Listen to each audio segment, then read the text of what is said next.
அன்பான தேவனுடைய பிள்ளைகளை மறுபடியும் இந்த நாளிலும் டிவியின் மூலமாக உங்களை சந்திக்க கிருபை செய்த ஆண்டவருக்கு நன்றி சொல்கின்றேன். தேவனுக்கு மகிமை. இப்பொழுதும் இன்றைக்கு நம்முடைய தியானத்துக்கு தேவன் கொடுக்கிற வார்த்தைகளை நாம் தியானிக்க முன்பு ஜெபம் பண்ணுவோம், ஜெபிப்போம். ஆண்டவரே ஸ்தோத்திரம்பா, நன்றி கர்த்தாவே.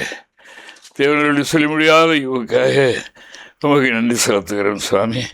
கர்த்தாவே சோதரையா, மறுபடியும் திருவசனத்தை தியானிக்க முடியாக கடந்து வந்திருக்கின்றோம். கர்த்தாவையே கிருபை செய்யவும், வார்த்தைகளை தாரும், உள்ளபடியே அவைகளை அறிவிக்க ஆண்டவர் உதவி செய்ய வேண்டும் என்று கஞ்சுகிறோம். கருவையார் சுவாமி, கர்த்தாவையே துதிக்கிறோம். நேருடைய காதுகளில் மட்டுமல்ல, இருதயத்தில் அது பதியட்டும்.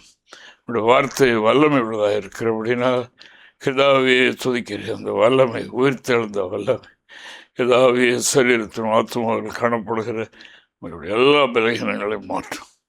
கர்த்தாவுடைய வார்த்தை உயிர்ப்பிக்கிற ஆவியாக இருக்கிறபடினா அவைகள் கர்த்தாவை மக்களில் பலன் செய்யட்டும். பிரதான காரியங்களை செய்யும், ஆசீர்வதியும். இயேசுவின் நாமத்தில் ஜெபிக்கிறோம் பிதாவே, ஆமென். கர்த்தருடைய பிள்ளைகளே, இந்த நாளிலும் நமக்கு நம்முடைய தியானத்துக்கு தேவன் தருகிற வார்த்தைகளை கவனிப்போம்.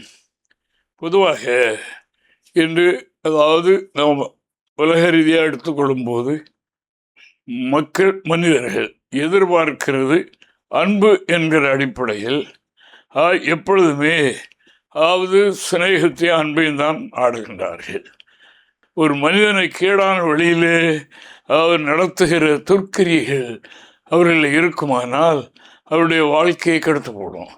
ஆனால் அன்பு என்று சொல்லும்போது அதாவது அந்த காரியங்களை காணுகின்ற யாரிடத்தில் தேவனுடைய நன்மையை பெற்றுக்கொள்ள முடியாத தடைகள் இருக்கின்றதோ அதை சுட்டி காட்டுவதும், அதை உண்மையாக கடிந்து கொண்டு சொல்லி அவர்களை சீர்படுத்துவதுமே மெய் அன்பு என்று இறைவாக்கு சொல்லுகின்றது. இயேசுவாமே அப்படித்தான் செய்தார். ஒரு வாலிபன் ஆண்டவரிடத்தில் கேட்கிறான், ஆண்டவரே போதகரே, நித்திய ஜீவனை சுதந்திரிக்க நான் என்ன செய்யணும்? கேட்டபோது ஆண்டவர் சொன்னார், அதாவது கற்பனைகளை கைக்கொள் என்று அவனுக்கு சொல்லி கொடுத்தார்.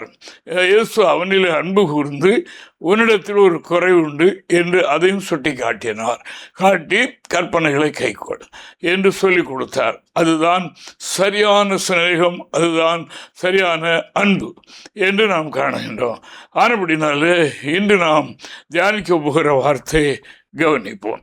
எபிரேயருக்கு நிருபம் 12ஆம் அதிகாரம் 5வது வாக்கியத்தை சொல்லியிருக்கும் போது இங்கே கர்த்தருடைய வார்த்தை இப்படி சொல்கிறது, அவர் கடிந்து கொண்டு நம்மை சீர்படுத்த ஆசீர்வதிக்க விரும்பும் போது சோர்வடைந்து விடாதே, அதில் நீ பலகீனப்பட்டு போகாதே என்று இந்த வார்த்தை சொல்கிறது. வாசிக்கலாம். அன்றியும் என் மகனே கர்த்தருடைய சிட்சையை அற்பமாக எண்ணாது, அவரால் கடிந்து கொள்ளப்படும் போது சோர்ந்து போகாதே. தேவனுக்கு மகிமை. அதாவது சிட்சை என்பது அதாவது ஒருவரிலே தேவன் அன்பு வைத்திருந்தால் அதாவது சிட்சை ஆகிய கடிந்து கொள்ளுதலை அனுப்புகின்றார். அனுப்பி அதிலிருந்து அவர்களை சீர்படுத்தி ஆசீர்வதிக்க அவர் விரும்புகின்றார். அதாவது தகப்பன் நேசிக்கிற பிள்ளைக்குத்தான் அதை செய்வான். கீழ்ப்படியாத பிள்ளைகளுக்கு அவருக்கு கடிந்து கொள்ள முடியாது, புத்தி சொல்லவும் முடியாது. ஆனால் அப்படின்னா அந்த வார்த்தை கேட்கின்ற அன்பர்களே, என்னுடைய மகனே, அதாவது கர்த்தரால் நேசிக்கப்படும் போது கடிந்து கொள்ளப்படும் போது சோர்ந்து போகாது. கடிந்து கொள்ளுதலை எந்த மனமும் ஏற்றுக்கொள்கிறது இல்லை. அதில் சோர்வடைந்து போகிறார்கள். மறுபடியும் அவர்களுடைய ஆலோசனை கேட்க விருப்பம் மற்றவர்களாக ஆகிவிடுகின்றார்கள்.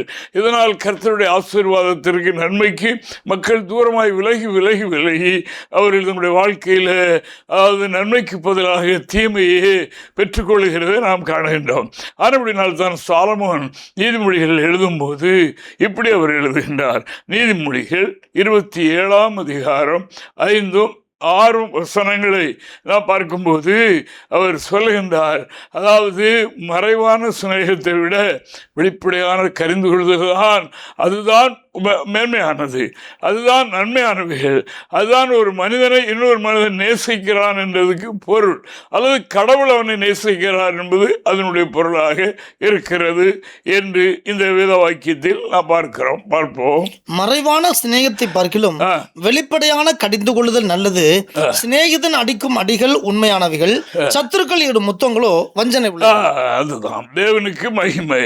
அதாவது சத்துரு முத்தமிட்டு அவனை வஞ்சித்து போடும், அவனை வஞ்சித்து கடவுளுடைய நன்மைக்கு தூரமாக்கி போடுகிறான். இது சாத்தானுடைய ஒரு பெரிய வேலை, அவனுடைய இது ஒரு கருவி.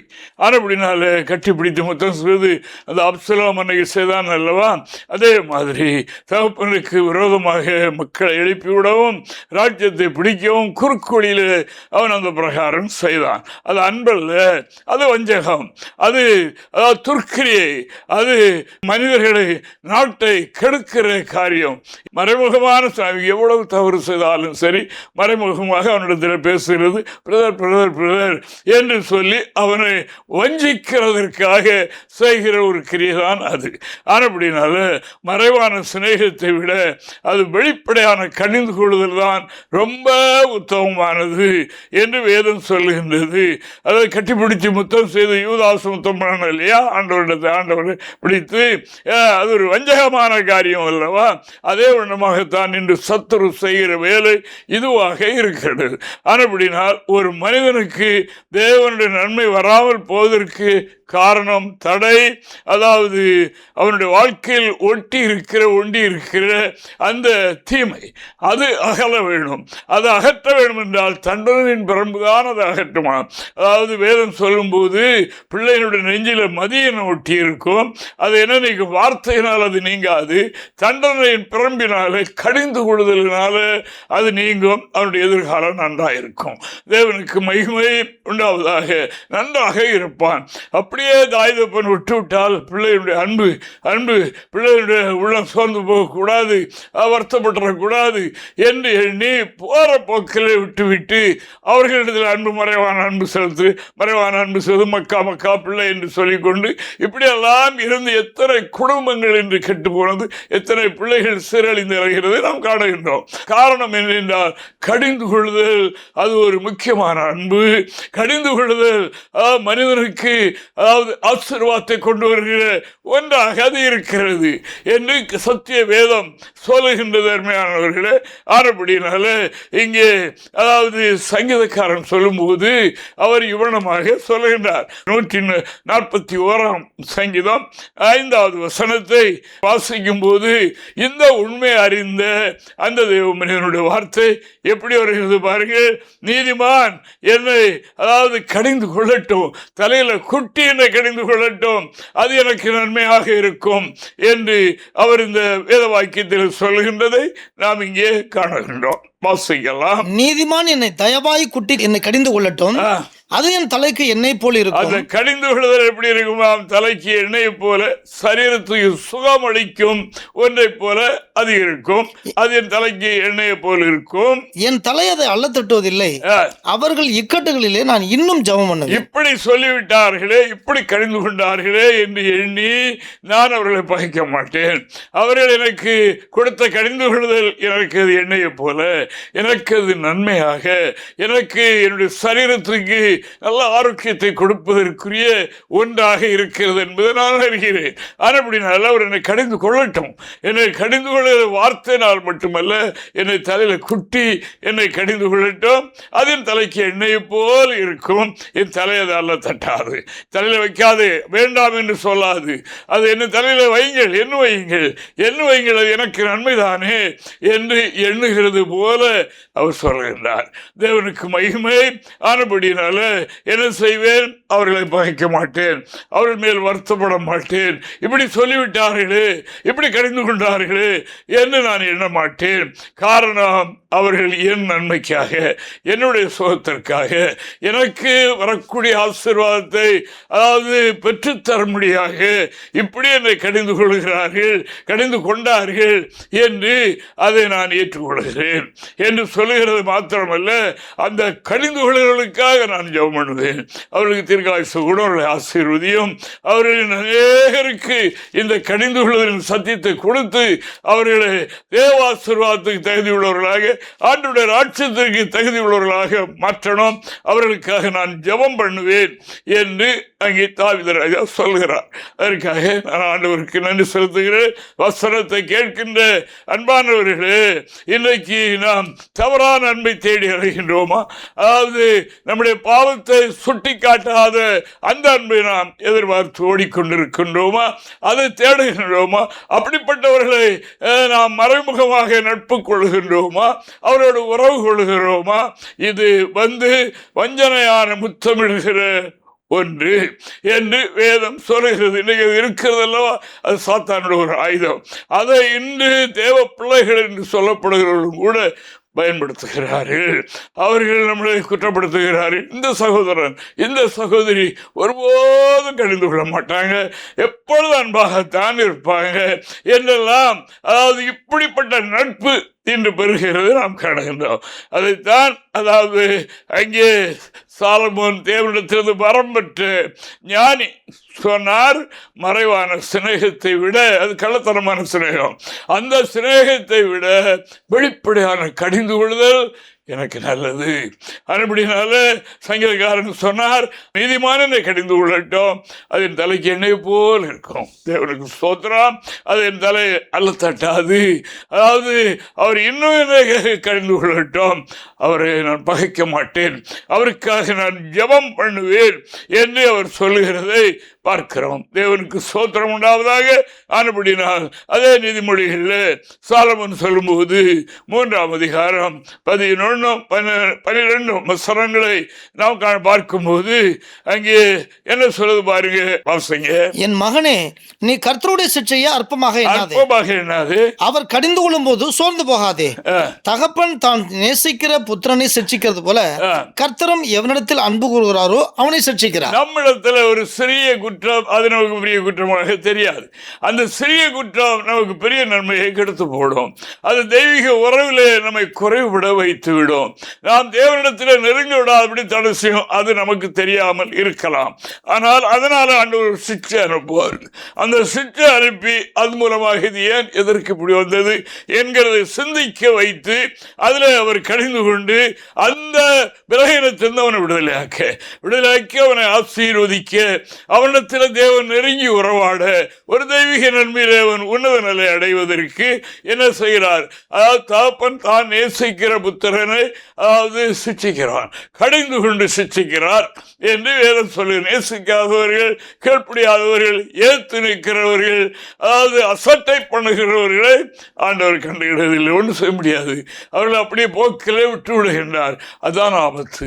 தேவனுக்கு மகிமை. இந்த நம்முடைய வாழ்க்கையிலே காணப்படுகிற ஒரு சிறிய தவறுக்கும் அவர் சிட்சையை கொடுக்கிறார் அல்லவா, அதுதான் அன்பு, அதுதான் நமக்கு கிடைச்ச பாக்கியம் என்று நாம் எண்ண வேண்டும். தேவனுக்கு ஸ்தோத்திரம் உண்டாவதாக. அதில் தான் அந்த கடிந்து கொண்டு அதில் சீர்படுத்தி நம்மை மேலான நிலைக்கு கொண்டு போக தேவன் பயன்படுத்தும் ஆயுதம் இதுவாக இருக்கிறது என்பதை உங்களுக்கு நாங்கள் வெளியரங்கமாக சொல்லித் தருகின்றோம். இந்த சத்தத்தை கேட்கின்ற அருமையானவர்களே, ஆண்டவருடைய சிட்சை வரும்போது ஐயோ இப்படி சோதனைக்கு மேலே சோதனைக்கு மேலே சோதனை வந்து கொண்டே இருக்கிறது, எவ்வளோ பக்தியாக நாம் முன்னேறுகிறோமோ அவ்வளவுக்கு சோதனை பெறுகிறோம் என்றெல்லாம் எண்ணுகிறோம் அல்லவா. அதாவது நாம் முன்னேற நம்மிலே காணப்படுகிற அழுக்கை நீக்க நம்மை ஆண்டவராகிய தேவன் தமக்கு உகந்தவர்களாய் மாற்ற அனுப்புகிற ஒரு ஆயுதம் சிட்சை. தேவனுக்கு மகிமை. ஆண்டவர் பயன்படுத்துகிற வார்த்தை கடிந்து கொண்டு திருத்துகிற ஒன்று என்று நாம் காணுகின்றோம். அப்படினால் இதை புரிந்து கொண்டு அன்பானவர்களே, அவர் உங்களை கடிந்து கொள்ளும் மகனே, கர்த்தர் சிட்சிக்கும் போது நீ சோர்ந்து போகாதே, அதில் சோர்ந்து ஜெபத்தை விட்டு விடாதே. ஆவிக்குரிய ஜீவத்தில் நாம் முன்னேற சிட்சைகள் சோதனைகள் வருகிறது என்று எண்ணி அதில் குறைவிட்டு போகாதே, அதில் நீ இன்னும் முன்னேறு என்று ஆண்டவருடைய வார்த்தை சொல்கின்றது. இந்த மாலை வேளையில் அருமையான பிள்ளைகளே, தேவ பக்தி உள்ளவர்களே, தேவ நம்பிக்கைக்குரியவர்களே, அதாவது எல்லோருக்கும் இந்த வார்த்தை அனுப்பப்படுகின்றது. தேவனுக்கு மகிமை உண்டாவதாக. ஆனபடியினால தகப்பன் நேசிக்கிற புத்திரனை மட்டும்தான் கடிந்து கொள்வார், அவனை மட்டும்தான் சிட்சிப்பார். ஒரு சின்ன காரியம் வந்த உடனே சிட்சிக்கிறார். அது பெரிய காரியம் அல்லவா? பெரியவை படுகொலையில் விழுந்து விடாதபடி, பெரிய நஷ்டங்களை அனுபவித்து விடாதபடி தன்னுடைய நேசிக்கிற பிள்ளையை, புத்திரனை அவர் அப்படி நடத்துகின்றார். என்னுடைய பிள்ளைகள் கஷ்டப்பட்டு பெறக்கூடாது என்ற ஒரு எச்சரிப்பை கொடுத்து, ஒரு கடிந்து கொள்ளுதலை கொடுத்து அவர் தம்முடைய பாதையிலே நடத்துவதற்கு சித்தம் கொண்டார். இது தேவனுடைய சித்தம், தேவனுக்கு மகிமை. ஆனபடினாலே கடிந்து கொள்ளுதல் மிகவும் முக்கியமான ஒன்று. அதைத்தான் சொன்னார், இளம் வயதிலே பிள்ளைகளை வளர்க்கிறவர்கள் அன்பென்ற அடிப்படையில் பிள்ளைகள் தவறு செய்கிறதை அறிந்த பிறகும், கேள்விப்பட்ட பிறகும், அதனுடைய நடைமுறைகள் சரியில்லை என்று தெரிந்த பிறகும் அன்பு என்கிற ஒரு ஆயுதத்தை வைத்து கொண்டு பாட்டு பரவாயில்ல, சின்ன பிள்ளை பரவ பார்க்க சரியா, அது கடைசியில் முதிர் வயதில் மோசமாயிடும். ஆனபடினால நெஞ்சில் மதியினர் அதை என்ன நீக்கும்? போதனையினால நீக்காது. அதற்கு தண்டனையின் பிரம்பு. தேவனுக்கு ஸ்தோத்திரம் உண்டாவதாக. இந்த தண்டனையின் பிரம்பு கடிந்து கொள்ளுதல், அது இருதயத்தில் ஒட்டி இருக்கிற, இருதயத்தில் பதிந்திருக்கிற அந்த தீமையை அவர் விட்டு மாற்றிவிடும்.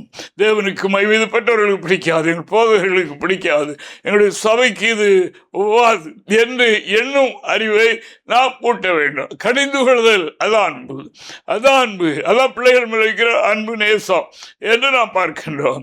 எந்த பிள்ளை நேசிக்கிறானோ தகப்பன் அவனை கடிந்து கொண்டு சிக்ஷிக்கிறான் என்று இறைவசனம் சொல்லுகிறதற்காக ஆண்டவரை சோதரிக்கிறேன். அப்படினால் அவர்கள் என்ன செய்வார்களோ, முதிர் வயது வரைக்கும் அதை விட மாட்டார்களாம். இந்த கடிந்து கொள்ளுதல் இருக்கு பாருங்க, இது அவருடைய நெஞ்சில் இருக்கிற மதியனத்தை நீக்கிறது. முதிர் வயது வரைக்கும் அவர்கள் தீமைக்கு பயந்து நன்மையின் வழியிலே நடப்பார்கள்.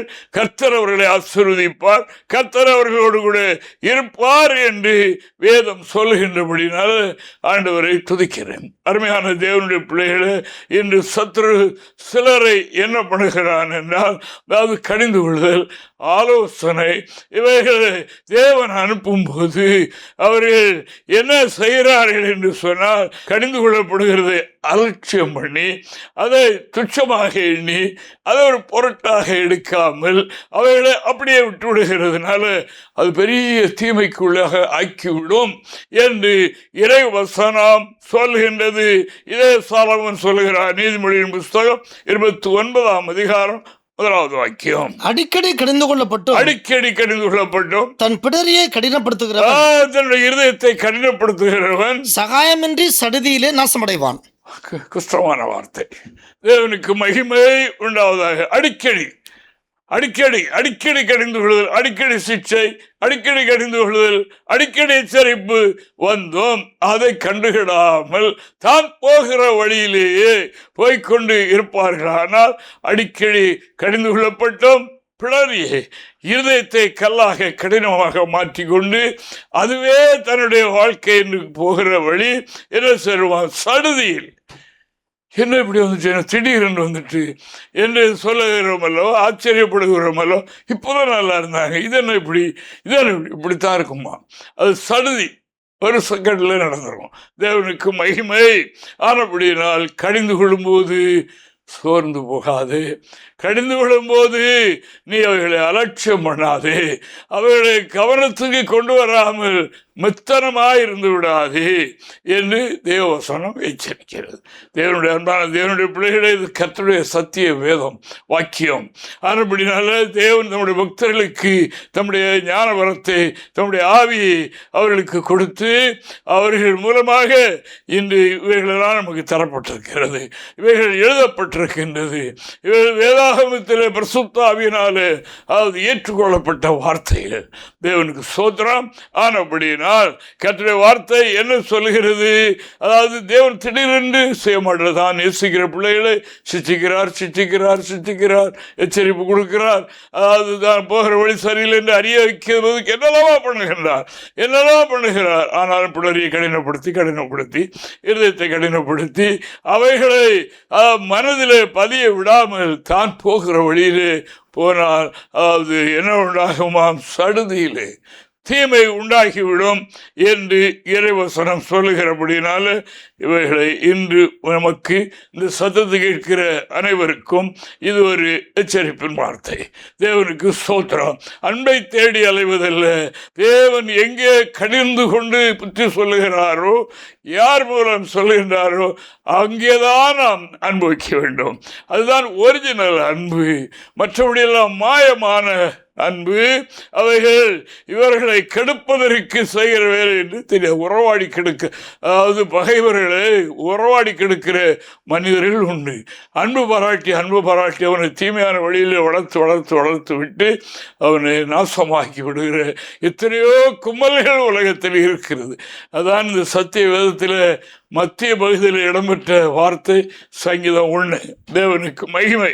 அந்த சங்கீதம் 1 தான் அழகாடி துன்மார்க்கருடைய ஆலோசனை நடக்கக்கூடாது, நடந்தால் அவருடைய வாழ்க்கை கெட்டு போகும், அவருடைய பாவிகளுடைய வழியில் நில்லாதே, பரியாசக்காரர்கள் கூடுகிற இடத்துல போய் நீ பரியாசக்காரர் உட்கார இடத்துல உட்காராது என்றெல்லாம் ஏதோ நமக்கு அருமையாக சொல்லி தருகிறது.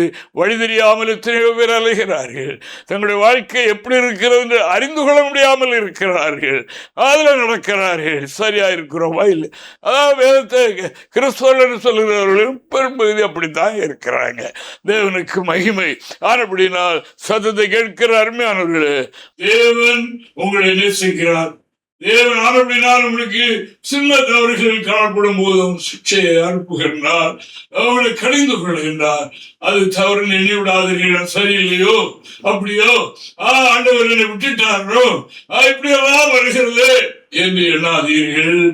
உங்களை பூரணப்படுத்த சரியான வழியிலே நடத்துவதற்கு தேசத்தில் எவ்வளவு பெரிய உபத்திரவங்கள் ஏற்பட்டாலும் சரி, அதன் மத்தியிலேயோ இதிலே நடவுங்கள் என்ற சத்தம் உங்களுக்கு துணிக்கும். அவைகளை தேவ சுத்தத்தை உங்களுக்கு காட்டுவார். போதகர்களை கண்ணை காணும் தைரியமாக இருப்பீர்களாக, கர்த்தருடைய ஆசீர்வதிப்பார் என்று சொல்லி விடைபெறுவது தேவன். ஜெபம் பண்ணும். அன்பான தேவனே, உமக்கு நன்றி. உமக்கு நன்றியப்பா, நன்றி. கர்த்தாவே, உம்மை பொறுப்போதைக்கு தக்கதாக தேவன் இடைத்தரவர்கள் சமயத்துக்கு ஏற்ற வார்த்தை சொல்ல முடியும். கர்த்தர்களுக்கு கேட்க மாட்டேன். இந்த வார்த்தை கர்த்தாவே எங்களுக்கு கர்த்தாவே தெரிந்த பழமையான வசனங்களாக இருந்த போதிலும் கர்த்தாவே இது அநேகருடைய இழைப்பை மாற்ற, களைப்பை மாற்ற, கர்த்தாவே நேருடைய சென்று கொண்டிருந்தவர்களும் ஒதுங்க ஆரம்பிக்கிறவர்களுக்கு இதுவே வழி விட்டு விடாதீர்கள் என்ற நல்ல ஆலோசனை என்று நான் விசுவாசிக்கிறேன். மக்களுடைய உள்ளத்தில் அந்த வசனம் பேசட்டும், அப்படியே மக்கள் நடக்கட்டும், எனது நித்தியத்தை சுதந்திரிக்கட்டும். சுவாமி அனுப்பிரகாரியமாக இந்த வார்த்தைகள் அனுப்பிரகாரியமாக வாய்க்கப்படணும், மிகுந்த பலனை கொடுக்கட்டும். இயேசுவின் மூலம் ஜெபிக்கிறோம் பிதாவே. ஆமென். ஆமென்.